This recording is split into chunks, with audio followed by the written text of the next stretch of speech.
But I want to start out saying thank you to my good friends, Pastor Donald White and Marie White, and just to round it off in years that we've been knowing each other, it's exactly 33 years.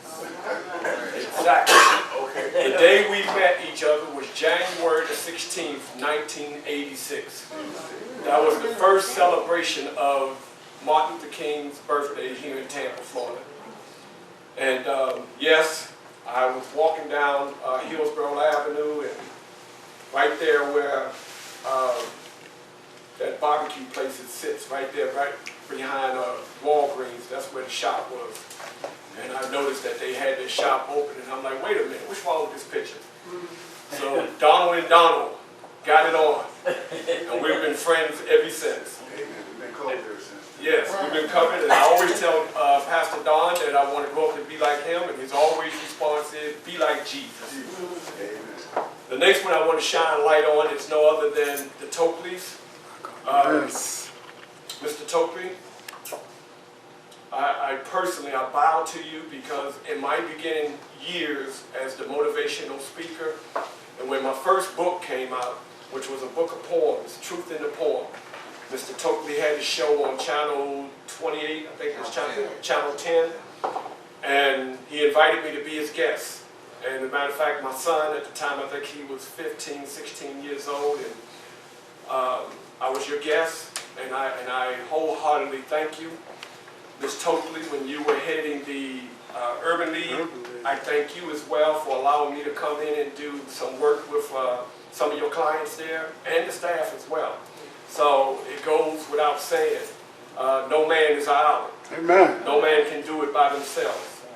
And I must also shine light on Mr. McKay back there. Amen. Because he was gracious enough to open up his cameras, his school, Springfield College, correct? Yes. And interview me as Frederick Douglass, and not only that, allow me to be, I forgot the role that I played in his play, so it goes again without saying. And I also would be remiss if I didn't shine a light on this beautiful young lady, this beautiful queen here, Miss Janice Bruton, who have been there with me through my illness that I'm recovering from. And I mean, all I can do is just thank God. Amen. I mean, I'm getting a little emotional, but all I can do is just thank God for her. Even with me as positive as I am, even if I came out negative, she was still there.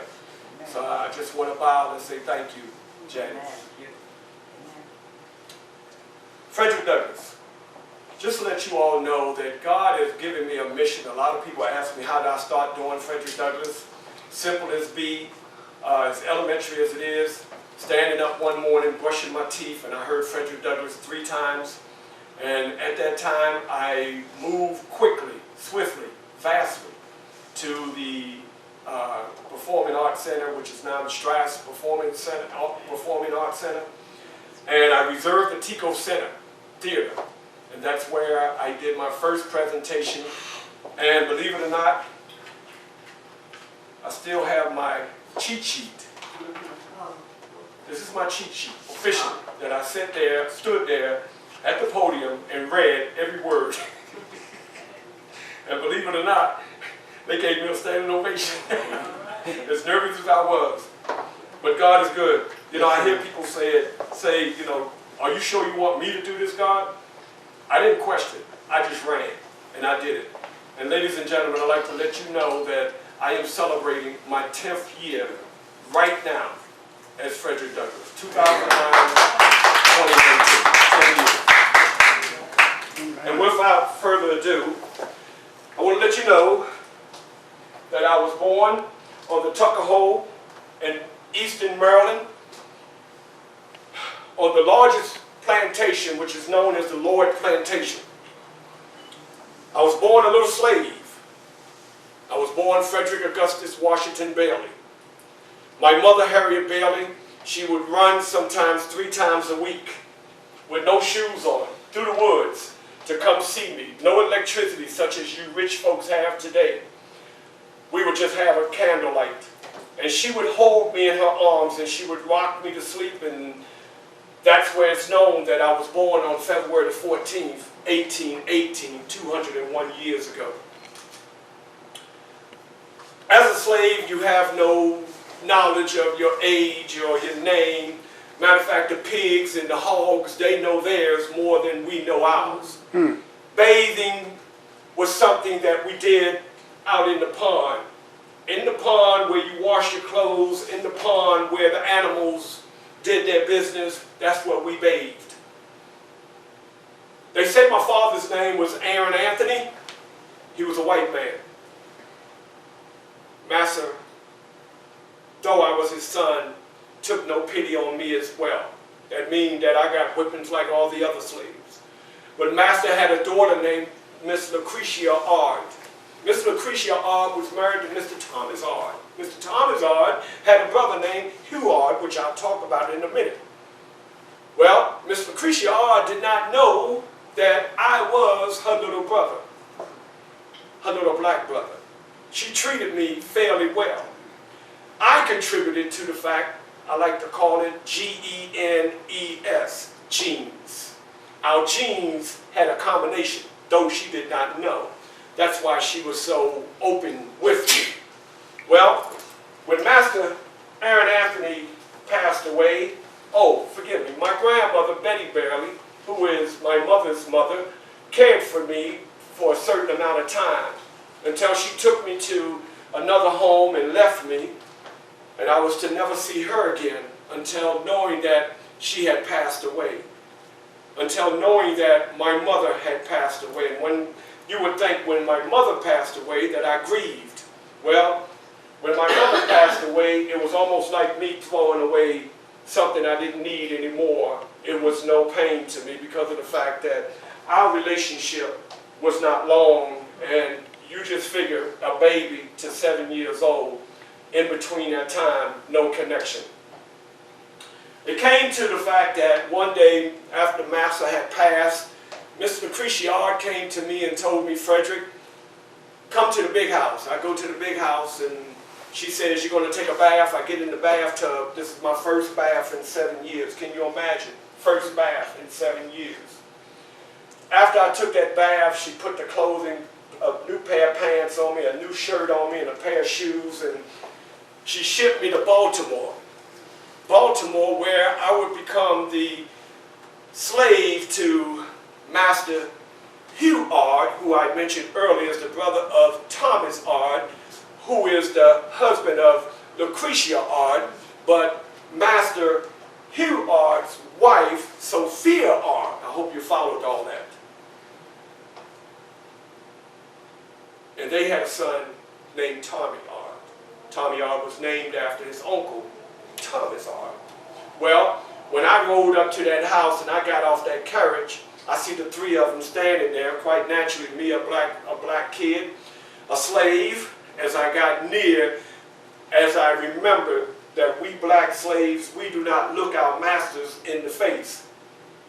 So I bowed my head, and as I made my approach to Miss Sophia Ard, I could hear her telling me to raise my head and look at her, and I'm telling myself that I was not going to raise my head because that white woman is not going to beat me.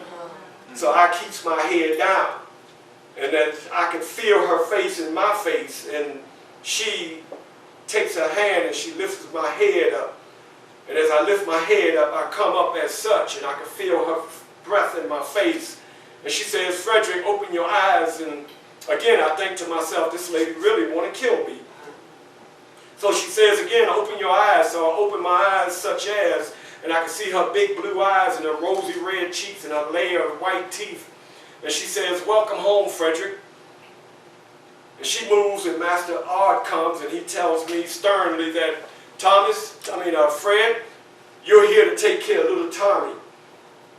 And little Tommy moves out of his place to come, and he grabs my hand and shakes my hand as I look down. To move on, Miss Sophia, she had an issue with reading. So there would be times that she would be in the living room sitting on a sofa, and she would be reading. And she would tell me, Freddie, come, Freddie. and I would come to her, but I'm prepared to take my place on the floor.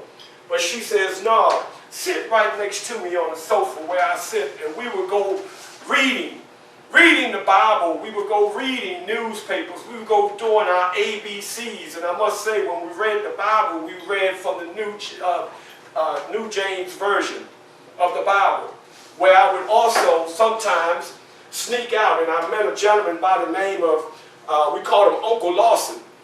Uncle Lawson was a very uneducated man. However, he had issues reading the Bible. But he knew I could read for some reason, and he would have me read the Bible, though I did not understand what I was reading. But I would read the Bible to him and for myself, and it would play a role in my life later on. As I got older, Master Ard kind of figured that I was getting too smart for my britches.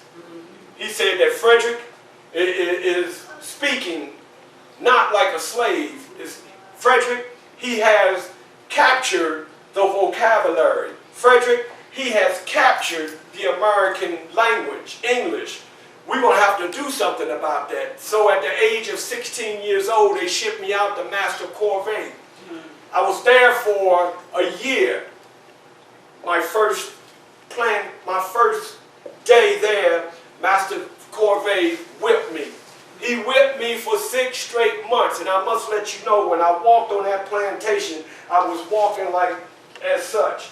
6 months later, I'm walking as such. That's how much he had beat me down.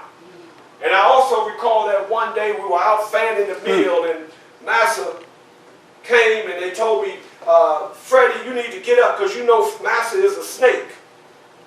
He was a snake because he appeared out of nowhere when I had pain in my side, and he kicked me in my side, and he pulled a whip and he whipped me, and blood just started gashing down my head, and I ran 7 miles back to Master Huard, begging him to remove me from this abuser. But Master just said that you must go back. If you don't go back, I'll whip you myself. Thankfully for his wife, Miss Sophia, she said, he let him stay the night. I stayed the night. The next morning I went back and attempted to go back over the fence, and here come Master Ard with that, Master Corvée with the whip, and I ran again. I come back 2 hours later, he got the whip, I run again. And this time I met a free black man living out in the woods in a cabin with his free wife and children, and he told me the next morning, he said, come on out in the wood, and we went out in the wood, and he started digging like a dog, and he went down and he picked up a rabbit's foot, and he said, Frederick, put this rabbit foot in your right pocket, and I guarantee that mean master won't whip you again. And I said, you know what? I don't believe in superstition, so you keep your rabbit foot.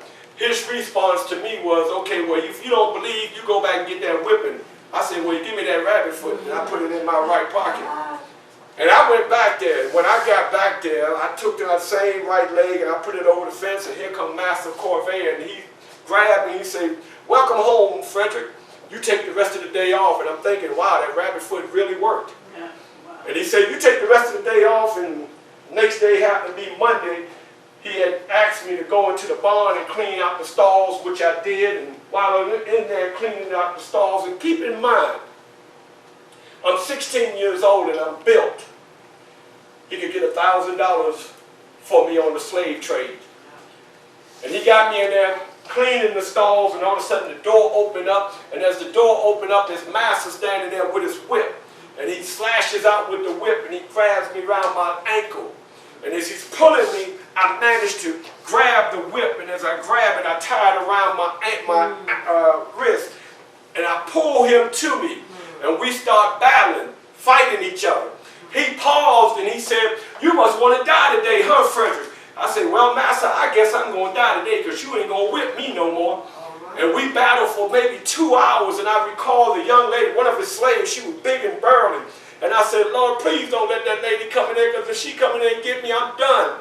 But she just happened to walk by, and she looked in, and Master said, come here, come here. And she said, Master, I'm not here to help you fight with Freddie. That's your fight. And she left. And I was like, oh, Lord, thank you. Because I know if she would have got hold of me, I would have been done. Well, when it was all said and done, Master was on the ground, and I got up. And Master said, Freddie, you ought to be thankful, because I could have whipped you. And if you give me any more trouble, I'm going to whip you. And I said to myself, Master, you don't want none of this. And that's right. He never even beat me again. And I was still on that plantation for another 6 months. I was free in form, but I was still a slave in fact. And I can recall when going back to Master Art, I can recall him having guests that would come over to the house. They were pastors and preachers that would come over to the house. And they would have revivals at the house. And us slaves, we would be on the other side of the door, and we would be chiming in such as, shh, shh, shh, shh.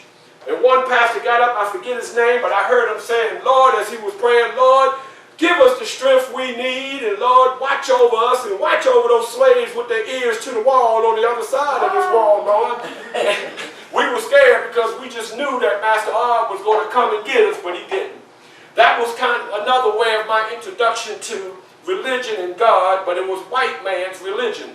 Because white man would use God's religion, God's Bible, to tame us and control us. Because in Isaiah, he would say that in Isaiah, it says that you must be obedient to your master. Thank you, my sister.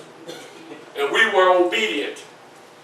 Well, as time went on, I went to another plantation, and they accused me of teaching slaves how to read, so they took me to jail, which was the best thing that could have happened to me, because in that jail cell, I got 3 meals, I got a cot, and I got the opportunity to bathe. Master came and he said I'm going to sell you, Frederick. He was going to take me and sell me to another slave owner in Alabama. He could have got $1,000 from me. But he took me home and he taught me a trade, how to build ships. Yeah. And I learned that trade, and he would let me go out and sell my trade. And I would go out and come home on Fridays with $6, but I had to turn that whole $6 over to him. And he would feel guilty and he would give me 6 cents. Oh. After a while, I got another job where I was making $10, but what I did, he didn't know, so I took the $10, I kept $4, and I gave him $6, and he gave me a raise from 6 cents to 25 cents. But he didn't know, sir, that I was keeping those $4. Those $4 that I was keeping, I was stashing them out in the woods, because I had a plan. And I met my beautiful to-be bride, Anna Mary. Anna Mary, who helped me to escape by selling some of her precious merchandise. She also gave me a sailor suit, and those $4 that I was stashing, I went and got those $4 that had quite naturally had grown. Right? So on September the 3rd, 1838, at the age of 19, maybe 20 years old, I got on that train heading north. When I got off that train 24 hours later, I was in a place called New York City. You might have never heard of that place. But anyway, when I got off and I ran into this black man who was dressed so eloquently, even though I couldn't trust black people, because they would trade you in because they wanted to get paid too. I guess in the noun voice, as the kids said, they would make it rain, but not on me they wasn't.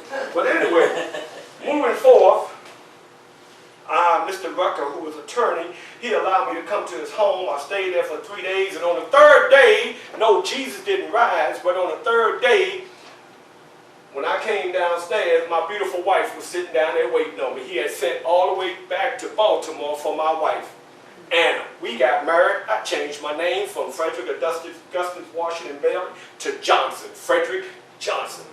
But that was only to last for a minute until we got to New Bedford, Connecticut, where we would reside, and I would go to anti-slavery meetings where I would meet this white gentleman by the name of William Lloyd Garrison.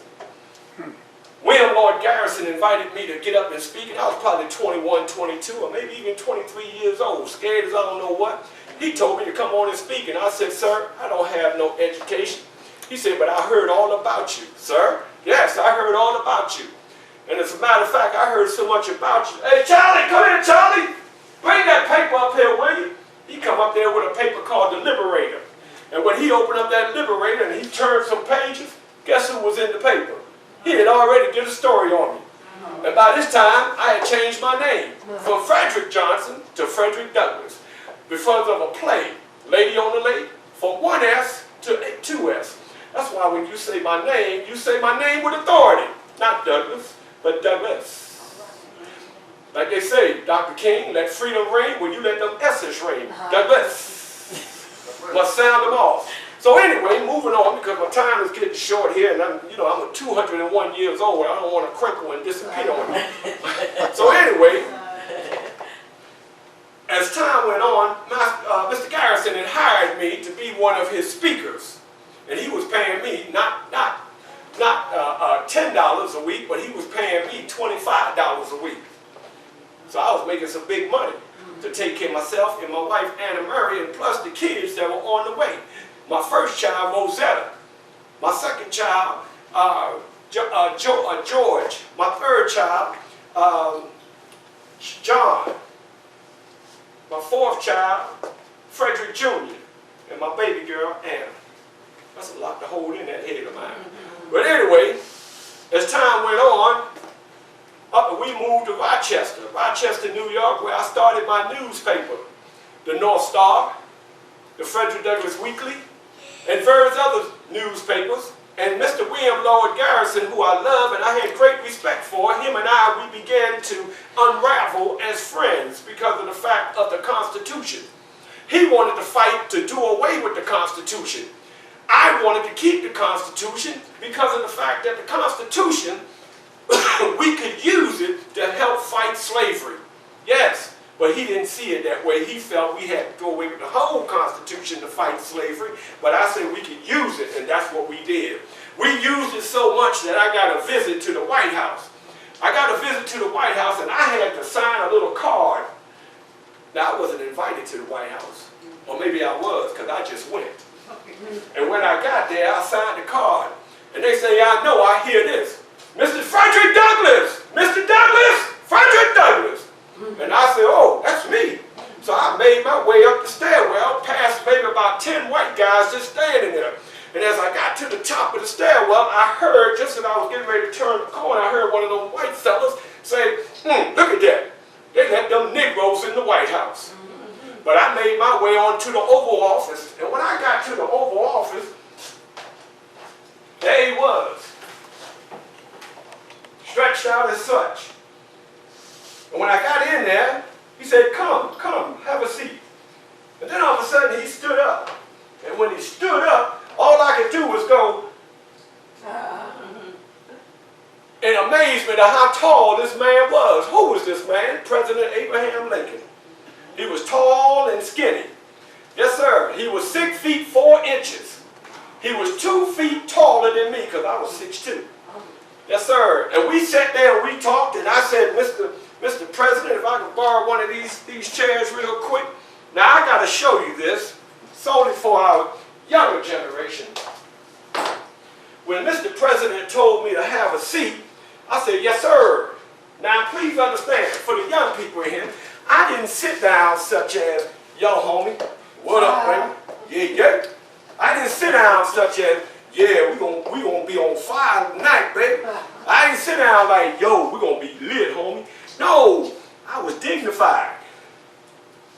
That's why I beat the likes of Reverend Dr. King and that black president y'all enjoyed. Barack Obama. That's why I beat them to the White House as the first black man. I sat there in my dignified manner. And I said, Mr. President, I come today, first of all, sir, thank you for allowing me here. Second of all, sir, I come with 3 things on my mind, sir. First thing I have on my mind, sir, is the freedom of my people, my black people out of slavery.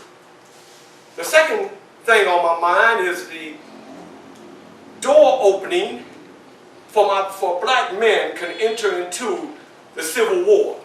Now please understand, sir, as the Civil War is going on, that there are black men at this time serving, but they're not serving on the front line. They're building, they're washing clothes, they're making up beds, sir. My quest is to see these black men to be on the front line. How can you fight a war, sir, I said, with one white hand, but your black hand, the most important hand, is behind your back? Is that why we're losing the Civil War, sir? I think what we need to do, sir, we need to make it an even scale with the white hand and the black hand fighting together so that we can win this war. And last but not least, sir, I come with another matter, and that matter is women in this country. Black women, white women, all women. I come for the liberty of their freedom to be able to vote, sir. Mr. Lincoln, after that, he stood up and he looked out the window for a minute, paused, and then he turned around and he said, well, Mr. Douglas, first of all, I heard that you had wrote about me in your North Star. You said that I was slothful. You said that I was slow. You said that I was taking too long to solve the matters that needed to be solved for black people in this country. Well, Mr. Douglas, that's not the matter. The matter is, Mr. Douglas, he said, is that if I move too fast, sir, that there will be more than a civil war and more blacks in this country will be killed than what is being killed now. It takes time. But what Mr. Lincoln was looking at when he said it takes time, he was looking at another 100 years. We're talking 1860. You calculated another 100 years will bring you to 1960. And here y'all are in 2019.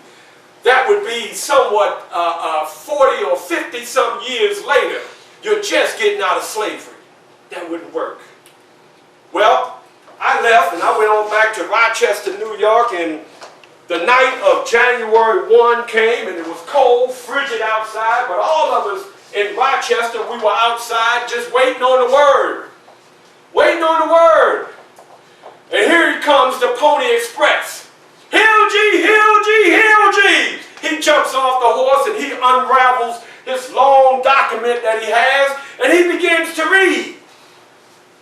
Signed by President Abraham Lincoln this day, January 1st, 1863. It states that from here on out, all blacks in this country are forever free by the signing of the Emancipation Proclamation.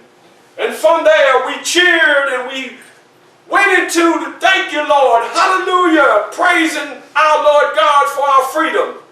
And before you know it, it was the beginning of dawn of January the 2nd, because that's how long we had celebrated this newfound freedom. And I know my time is winding down, so let me just share with you real quick John Brown, who became my friend, who went to Harpeth Valley and wanted to attempt to kill all the slave owners. Well, they killed him, they hung him, and he became a martyr. However, in 1864, President Lincoln had sent for me all paid expenses to come to the White House. What he wanted me to do, he wanted me to go out west and round up all those slaves who did not know that they were free. Can you all say Juneteenth? That was the birth. Well, anyway, I didn't know, but Abraham Lincoln had a feeling that his death day was coming. And what he wanted to do, because he felt the Democrats were going to become president, because he felt he was going to lose the next election. But he won the next election. And in the midst of winning that next election, not too long after, I believe it was, Pastor, forgive me now, I told you I'm 201 years old, so I might not remember exactly. But it was probably April the 15th of 1865. A year later, President Abraham Lincoln and his beautiful wife were at the Ford Theater enjoying the theater.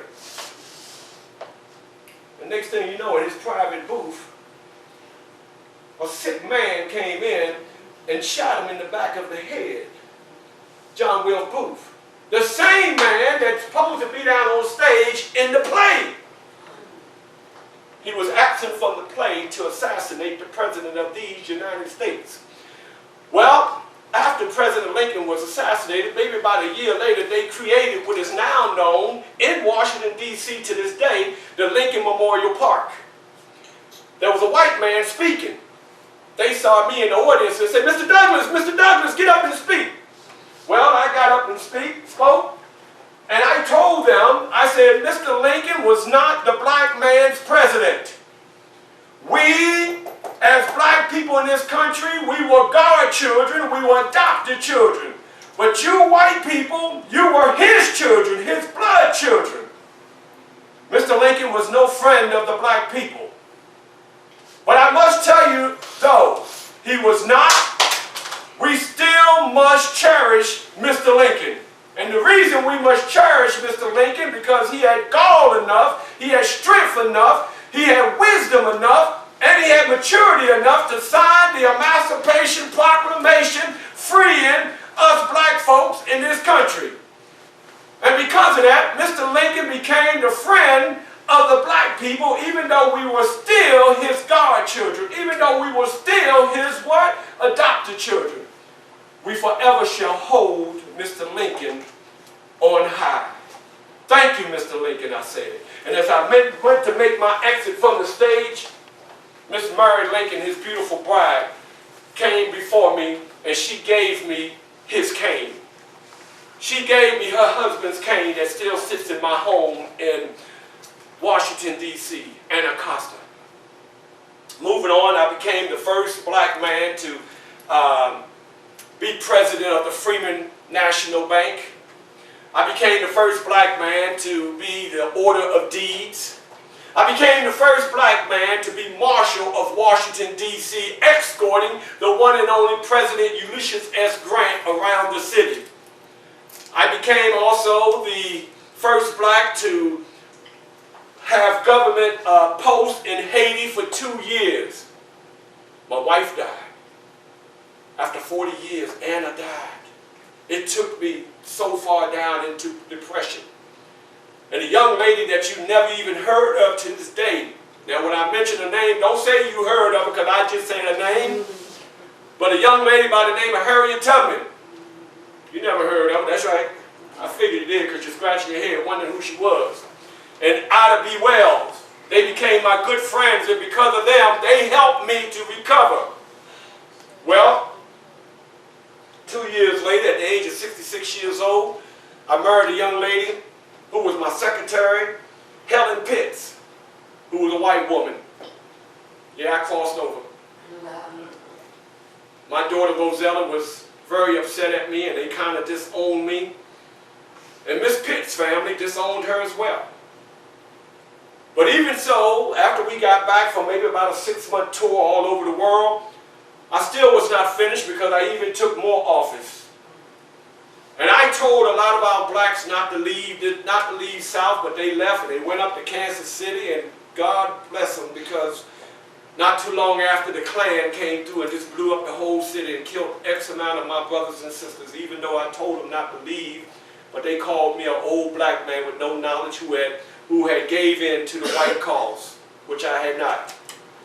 And as I get ready to close, my last outing, this is after we had moved from Rochester, New York to Anacostia, Washington. I got in the carriage and I was on my way to my